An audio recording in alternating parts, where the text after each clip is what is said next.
जो फॉर्म 45 हमारे पास हैं वही फॉर्म 45 हाफिज साहब के पास हैं, वही मुस्तफ़ा नवाज खोखर के पास हैं, वही चौधरी काशिफ गुजर जमात इस्लामी के पास हैं, वही पीपल्स पार्टी के सिब्तुल हसन के पास हैं। अब एक बात वाज़ेह हो चुकी है कि हम अल्हम्दुलिल्लाह 180 से ज़ायद जो सीटें हैं वो अल्हम्दुलिल्लाह हम जीत चुके हैं। कौम ने हमें मुंतखब किया है। उस कौम के हक के और कौम के मैंडेट के ऊपर जिन्होंने डाका जनी की है, जिन्होंने जुर्म किया है और उनके जो शरीककार मुजरिम हैं, आज वो कौम के सामने अयां हो चुके हैं। इससे पहले कि हम आपको ये बताएं कि इस वक्त मुल्क की सिचुएशन कितनी अबतर हो चुकी है, इनके ऊपर, इदारों के ऊपर, इलेक्शन कमीशन के ऊपर और सबसे बढ़कर ये जो PDM 2 की सूरत बनाने जा रहे हैं, लोग मिसट्रस्ट कर चुके हैं। पूरी दुनिया उनको अदम एतमाद कर चुकी है। पूरी दुनिया उनको बता चुकी है कि किन हालात में और किस तरह इन लोगों ने चोरी और रॉबरी और डकैती के ज़रिए लोगों का, अवाम का मैंडेट चुराया है।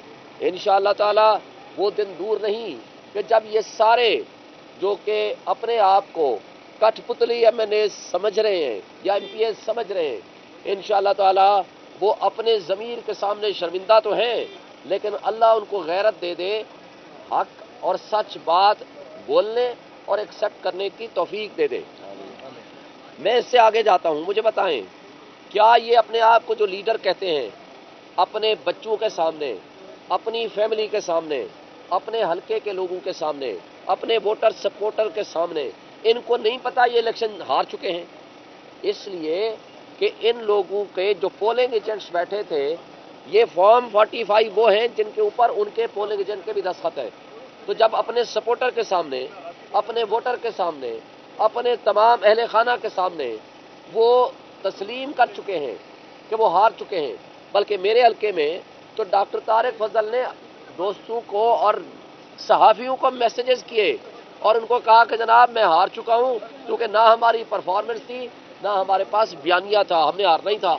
वो हार एक्सेप्ट करके चले जाते हैं, अगले दिन उनको जितवा दिया जाता है। तो इसलिए मैं उनको एक शर्म दिलाने के लिए बात कर रहा हूँ। वैसे मुझे यकीन नहीं है उनको शर्म आएगी। देखें, ये इक़्तिदार, ये ओहदे छोटी चीज़ें हैं। आज आप हैं, कल आप नहीं होंगे, लेकिन कठपुतली MNA या कठपुतली MPA कहलवाना, फ्रॉड और फोर्जरी के जरिए अपने आप को ये कहना कि मैं जीत चुका हूँ, किस मुंह से आप कहेंगे? क्या आपके बच्चों को, क्या आपकी फैमिली मेंबर्स को, क्या आपके उन वेल विशर्स को जिस गांव से आप गुजरेंगे, लोग आपके ऊपर आवाज़ें नहीं कसेंगे? आपको क्या ये नहीं बताएंगे कि आप झूठ बोल रहे हैं हमारी आंखों के सामने? किसी शादी ब्याह, किसी सोशल कनेक्शन में कहीं आप आएंगे जाएंगे नहीं? लोगों को नहीं पता कौन सी बस्ती है, कौन सा इलाका है, कौन सा शहर है जहां से आप नहीं हारे।